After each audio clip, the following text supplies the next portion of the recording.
9월 이제 완연한 가을인데 더위가 아직도 낮에 있습니다. 더위가 있어서 가끔 에어컨 또 틀어야 되고 또 덥습니다. 그렇지만 지금 여름이라고 생각하는 사람은 없어요. 이제 가을이라고 다 더위와 함께 가을이라고 말을 하죠. 왜? 더위는 곧 물러갈 거니까. 그 뜰 안에 감나무를 보니까 파란 감이 제법 느르스름해졌어요. 느르스름해져서 이제 조금만 있으면은 먹을 수도 있게 되었어요. 이 자연이 식물, 꽃, 이 풀 한 폭이 이 봄부터 잘 관찰해 보면 이 자연은요 부지런해요. 낭비하는 시간이 없어요. 365일 중에 하루만 모자라도 굉장히 문제가 생긴다니까요. 365일이 꼭 있어야 돼요. 그리고 잘 관찰해 보면요. 매일매일 그 일과대로 자연은 부지런하게 싹을 틔우고 꽃을 피우고 열매를 맺어요. 봄에 보면은요. 꽃망울 요만한 게 그 다음 날 가보면 조금 나왔어요. 파란 새싹이 나오고 그 다음 날 보면 또 달라지고 또 달라지고 하루에 같은 모양이 없어요. 매번. 멀리서 보면 똑같은데 가까이 관찰해 보면 매일매일 달라요. 그래서 여기까지 왔어요. 그래서 자연을 가까이 관찰해 보면 자연이 참 부지런하다. 게으른 것은 사람밖에 없나 보다. 그런 생각을 하면서 더 열심히 살아야지. 이런 결심을 하게 됩니다. 어제와 오늘이 내가 똑같다는 것은 문제가 많은 거죠. 그러니까. 여름에 캐나다를 다녀왔습니다. 캐나다는요, 노인 천국이에요. 거기는 이렇게 예술이 발달된 것도 아니고, 정치가 이렇게 앞선 것도 아니고, 뭐가 이렇게 세계에 내놓을 만한 특출한 뭐가 없어요. 그런데, 은퇴한 노인들에 대한 복지는 너무너무 잘 돼 있어요. 병 걸리면 모든 게 무료예요. 어떤 병이 걸려도 완전 무료. 은퇴하면 연금이 나오게 되어 있어요. 먹고 사는데 지장이 없어요. 밥을 굶을 이유가 없어요. 알코올 중독자나 무슨 마약을 하기 전에는 그냥 밥 먹고 살아요. 그리고 각종 복지 혜택이 완벽하게 주어져 있어요. 그러니까 먹고 사는데 문제가 생기면 카나다로 유학 가. 그거는 이민 가면 되겠습니다. 대부분 이렇게 잘 살고 사는데 지장이 없는데, 그런데 카나다에 은퇴한 노인들이 은퇴하고 나서 5년 이내에 많이 죽는답니다. 그 죽음의 원인이 뭔가 분석을 해보니까 이런 것들이 나왔어요. 지나친 수면, 그리고 불규칙한 생활, 긴장감의 상실, 이런 것들이 죽음의 원인으로 나왔어요. 자, 은퇴하면 사람들이 나사가 풀어지기 시작합니다. 몸과 마음이 해이해지고 녹슬기 시작하는 거죠. 그래서 먹고 사는데 그저 지장이 없고 병 걸리면 병원에서 치료해주고 모든 게 다 안정적이 되다 보니까 내가 할 일을 잃어버리고 부지런함이 감소되면서 사람이 병에 걸리기 시작하는 거예요. 자, 직장에 다닐 때는 아침 7시에 나가야 돼요. 그러면 6시부터 일어나야죠. 선진국일수록 바빠요. 부지런해야 돼요. 이렇게 열심히 피곤한 채로 사는데 그게 나중에 보면 건강을 유지하는 비결이었어요. 은퇴를 딱 하니까 그때부터 늦잠을 자기 시작하더라는 거예요. 잠자는 시간이 점점 길어져요. 왜? 누가 시비 거는 사람 없으니까. 메인 바가 없으니까. 늦잠을 자도 누가 뭐라고 안 하니까. 그러다가 점점 늦잠을 자다가 나중에는 한 10시나 11시쯤 돼가지고 늦게 일어나는데 이 잠이라는 게 적당히 자야지 많이 자면 더 피곤해요. 그래가지고 일어나서 밥맛이 있습니까? 밥맛이 없어요. 그래서 하루에 3끼 먹던 것이 2끼로 줄어들게 돼요. 그 자기 좋아하는 것만 골라 먹으니까 영양 상태가 불균형을 이루게 돼요. 결국은 사망에 이르게 된다 하는 것입니다. 내가 부지런하다라고 하는 것, 이거는요, 어떤 매임에 의해서 부지런한 것도 감사할 일이고, 더더군다나 어떤 영적인 매임에 의해서 내가 부지런해질 수밖에 없다는 것도 크게 감사할 일입니다. 자, 이런 상황 가운데서 박재훈 목사님을 만났더니요, 이분이 1922년생이니까 우리나라 나이로 96세신데 건강하세요. 아주 피부가요 뽀얗더라고요. 점도 없어요. 작년에 점을 다 뺐대. 그 노인네가 왜 점을 뺐나 몰라. 뭐 하려고 점을 뺐어요. 내 얼굴에도 점이 많은데. 점을 빼가지고 얼굴이 어린아이 얼굴같이 그냥 뽀얗고 아주 그냥 왜 그렇게 건강하신가 봤더니요, 할 일이 있어서 그래요. 오페라 하나 더 쓰셨어요. 96세에 3.1운동이라는 오페라를 쓰셨는데 이건요 기네스북에 올라야 된답니다. 96세에 오페라 쓴 사람은 세계에 없대요. 그래서 기네스북에 몰리는 일을 추진하려고 지금 하고 있어요.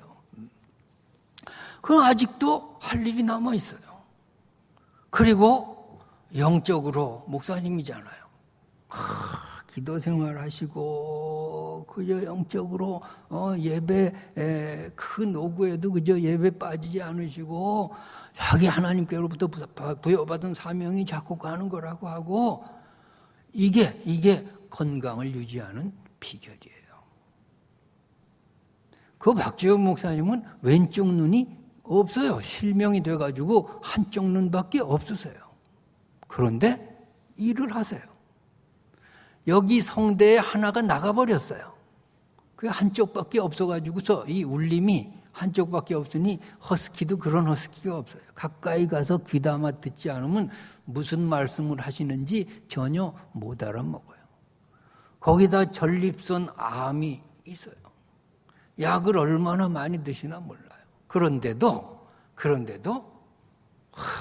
그 피부가요 뽀얗고요, 유들유들하고요, 부들부들하고요, 아주 그냥 어린아이 같아요. 전혀 이렇게 건강하신가 생각이 들 정도예요. 자, 내가 영적으로 부지런하다고 하는 것, 하나님이 나를 강권하셔가지고 이 예배 자리에 참여하게 하셨다는 것, 감사하시기 바랍니다. 감사. 이것이 건강을 유지하고 오래 사는 비결이에요. 그러니까 예수 안 믿는 사람들은요, 주일날 뭐 해요? 피곤하다고 늘어져서 자는 거예요. 이게 죽는 첩경이야. 피곤한데 또 영적으로 죄예요.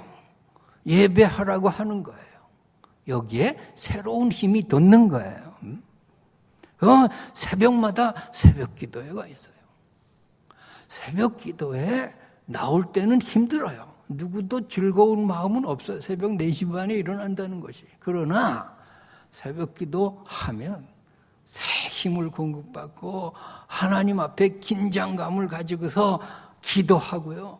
그 기도에 응답받은 마음으로 세상을 나가면요. 나갈 때는요, 상쾌하고요. 유쾌하고요. 즐겁고요. 찬송이 나오고요. 그냥 건강 에너지가 솟을 줄로 믿습니다. 그래도 안 나올 거야. 이게 건강한 비결이에요. 건강. 그러게 새벽기도 하면요, 건강해져요. 건강해져요.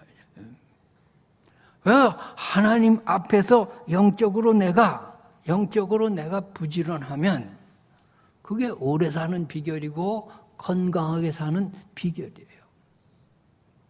캐나다에서는 지금 그 새벽을 깨우는 사람들이라는 모임이 생겼어요. 그건 무슨 우리 영적으로 무가 아니라 아침에 잠 깨우는 거야. 일찍 일어나라고. 그게 반응이 없으면 경찰에 신고한대요. 그럼 죽은 거야, 반응이 없으면. 자, 우리는 새벽을 누가 안 깨워도요, 새벽 기도하면요, 자연히 4시 반에 눈이 탁 깨져요. 영적으로 벌써 부지런한 거예요. 그때부터 하루가 시작되면요, 하루에 할 일이 많아져요.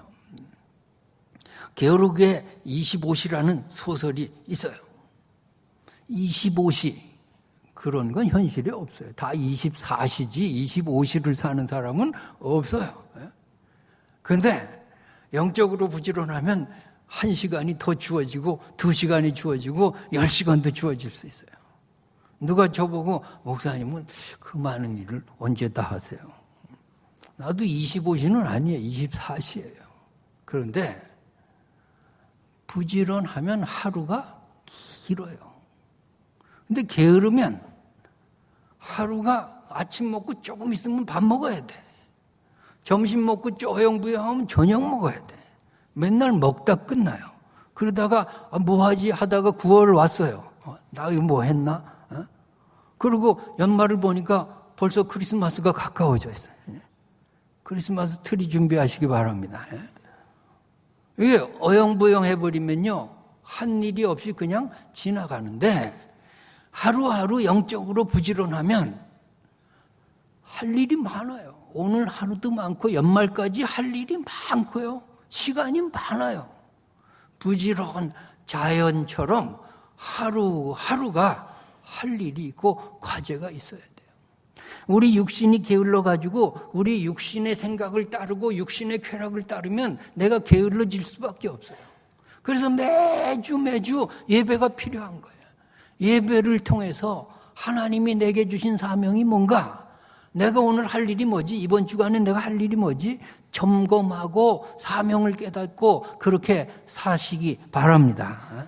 그러면 내가 육신적으로도 건강해지고 영적으로도 건강해져요. 그래서 예배 드리는 사람, 영적으로 부지런하면요, 은퇴라는 게 없어요. 육신적인 은퇴는 있어도 영적인 은퇴는 없어요.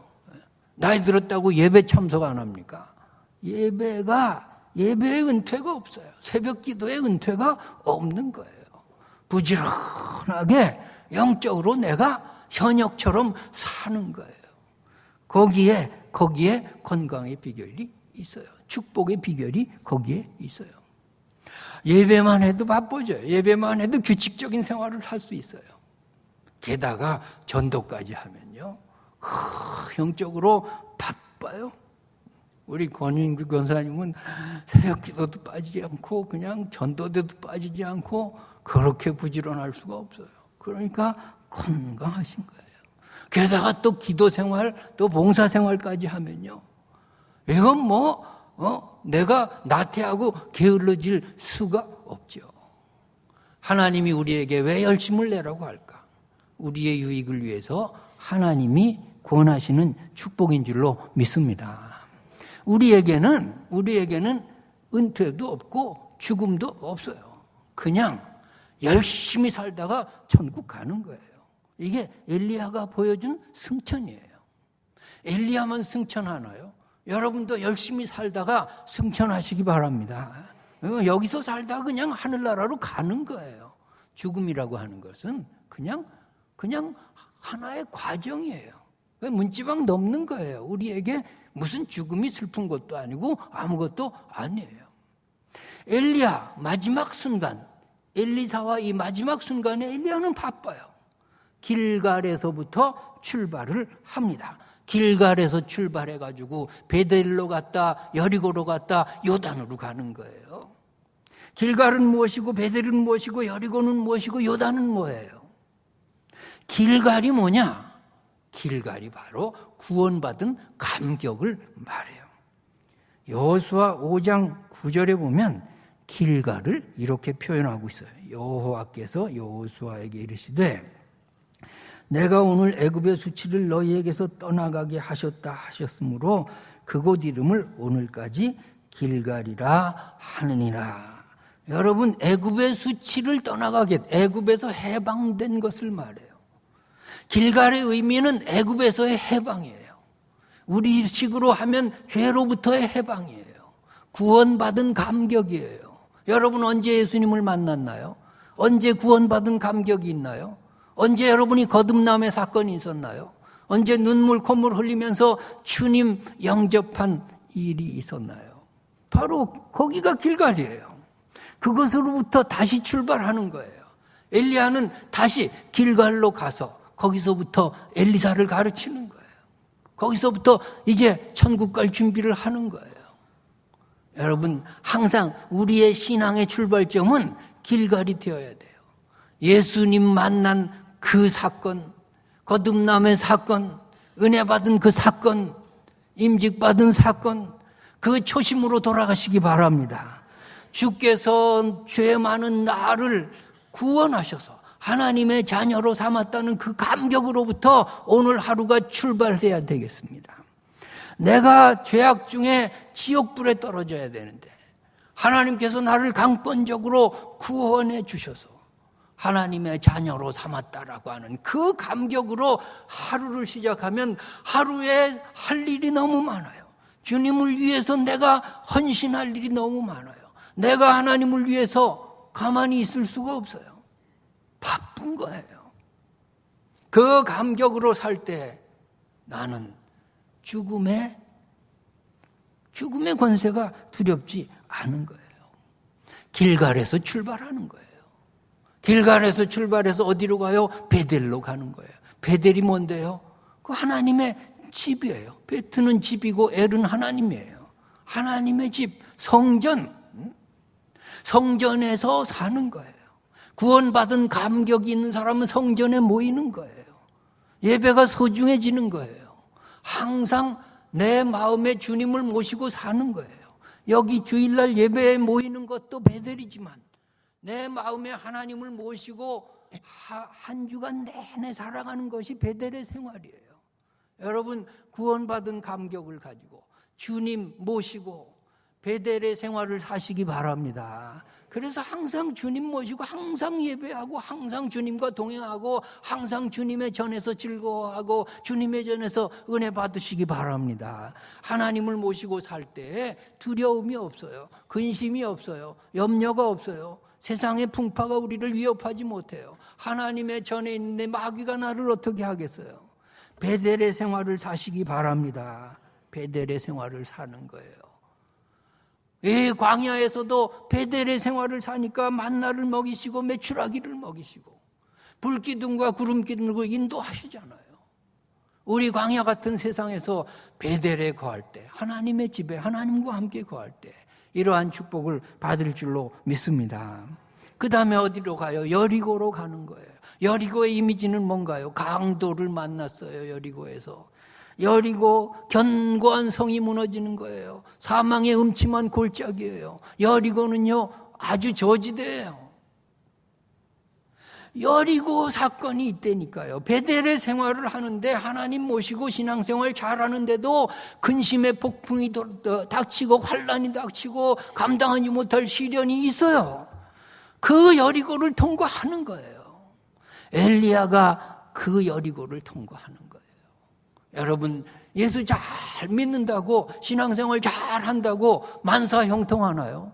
우리에게 똑같이 어려움이 있어요. 똑같이 시련이 있어요. 그러나 우리는 그 여리고의 사건 속에서도 다윗처럼 고백할 수 있어요. 내가 사망의 음침한 골짜기로 다닐지라도 해를 두려워하지 않을 것은 주께서 나와 함께 하심이라.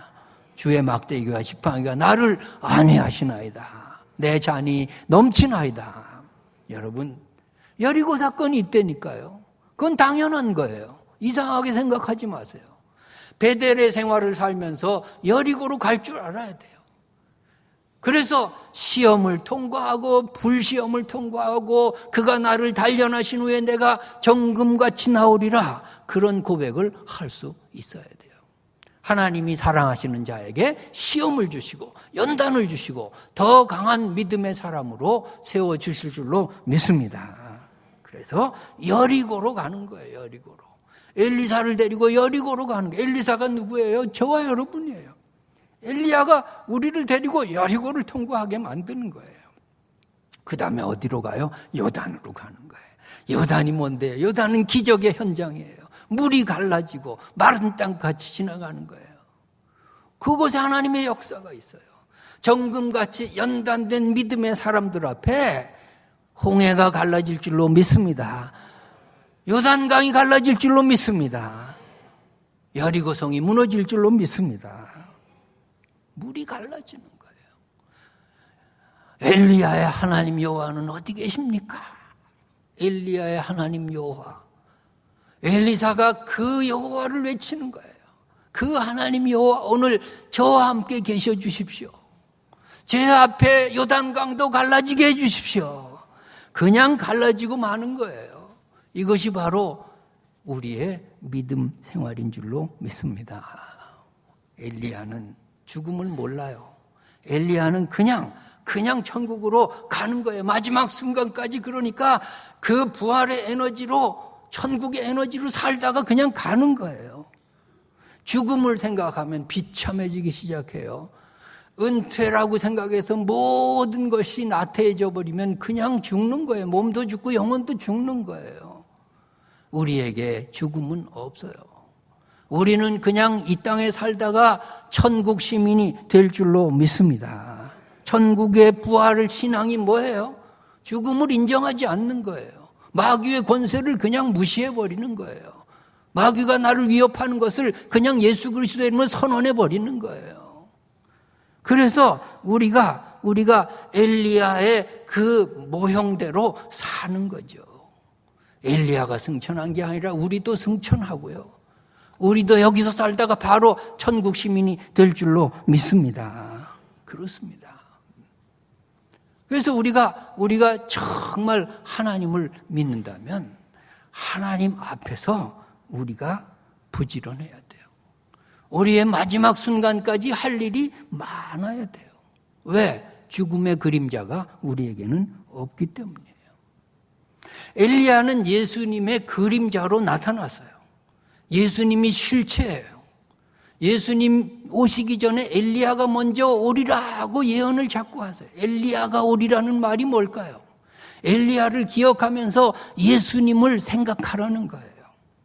엘리야가 뭔데요? 죽음을 보지 않고 승천하는 거죠. 죽음이 없어요. 마찬가지죠. 예수님도 이 땅에서 마지막까지 열심히 사역하시고 병 고치고 복음 전하시고 기적 행하시고 제자들 양육하시고 살다가 그냥 승천하시는 거예요. 예수님에게 그러면 죽음과 십자가는 왜 있나? 엘리야에게 없는 죽음과 십자가는 왜 예수님에게 있나? 그것은 우리 인류를 위한 것이에요. 우리를 구원하시기 위해서, 우리 죄를 사하시기 위해서 예수님이 지실 이유도 없는 십자가 지시고 죽음까지 갈 이유도 없으신 분이 죽으시고 그것을 통해 우리를 구원하신 것뿐이에요. 예수님도 그 우리를 위한 사역을 빼면 그냥 이 땅에 사시다가 승천하시는 거예요. 여러분, 이제 우리가 구원받은 자로서 우리에게 엘리야가 표상이에요. 우리가 정말 이 땅에서 열심히 살다가 천국 백성으로 들림받기를 바랍니다.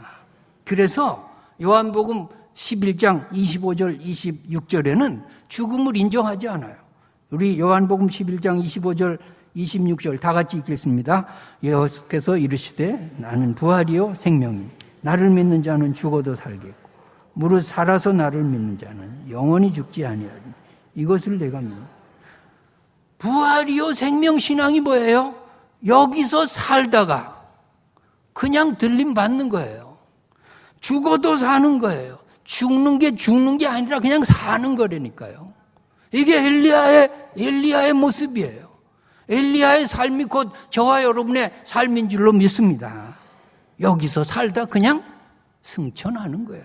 천국 생명으로 우리가 옮겨가는 거예요. 그래서 비록 길갈과 베델과 여리고와 요단의 과정을 거치면서 이 땅에서 우리가 살지만 그러나 죽음의 권세가 우리를 위협할 수 없어요. 우리는 죽음에 대해서 사도 바울처럼 당당히 외칠 수 있어요. 고린도전서 15장 55절에서 58절에 보니까 바울은 이렇게 말씀하십니다. 사망아 너의 승리가 어디 있느냐? 사망아 네가 쏘는 것이 어디 있느냐? 사망이 쏘는 것은 죄요 죄의 권능은 율법이라. 우리 주 예수 그리스도로 말미암아 우리에게 승리를 주시는 하나님께 감사하노니. 58절 다 같이 읽습니다. 그러므로 내 사랑하는 형제들아 견실하며 흔들리지 말고 항상 주의 일에 더욱 힘쓰는 자들이 되라. 이는 너희 수고가 주 안에서 헛되지 않은 줄 알며 견실하며 흔들리지 말며 주의 일에 더욱 힘쓰는 자들이 되라. 왜요? 죽음이 없어요. 그냥 부활이에요. 생명이에요. 우리의 수고가 헛되지 않아요. 예수 안에서 사는 사람들, 부활의 생명체로 사는 사람들, 복음으로 사는 사람들, 게으를 수가 없어요. 주눅이 들 수가 없어요. 멀어지는 세상 아쉬워하지도 않아요. 왜? 천국 생명체로 살기 때문이에요. 시험이 와도 주눅 들지 않아요. 환난이 와도 넘어지지 않아요.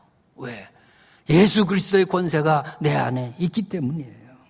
요한복음 16장 33절에 이렇게 말씀하세요. 이것을 너에게 이루는 것은 너희로 내 안에서 평안을 누리게 하려 함이라. 세상에서는 너희가 환난을 당하나 담대하라.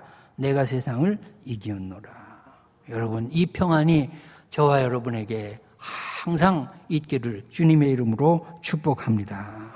엘리야의 하나님 여호와는 어디 계십니까? 여러분이 문제를 만날 때마다 엘리야의 하나님을 외치시기 바랍니다. 여러분 앞에 요단과 물이 갈라질 것입니다. 응답이 올 것입니다. 문제가 해결될 것입니다. 예수 그리스도의 주시는 생명체로 능히 마귀의 시험을 이기고 승리할 줄로 믿습니다. 기도하겠습니다.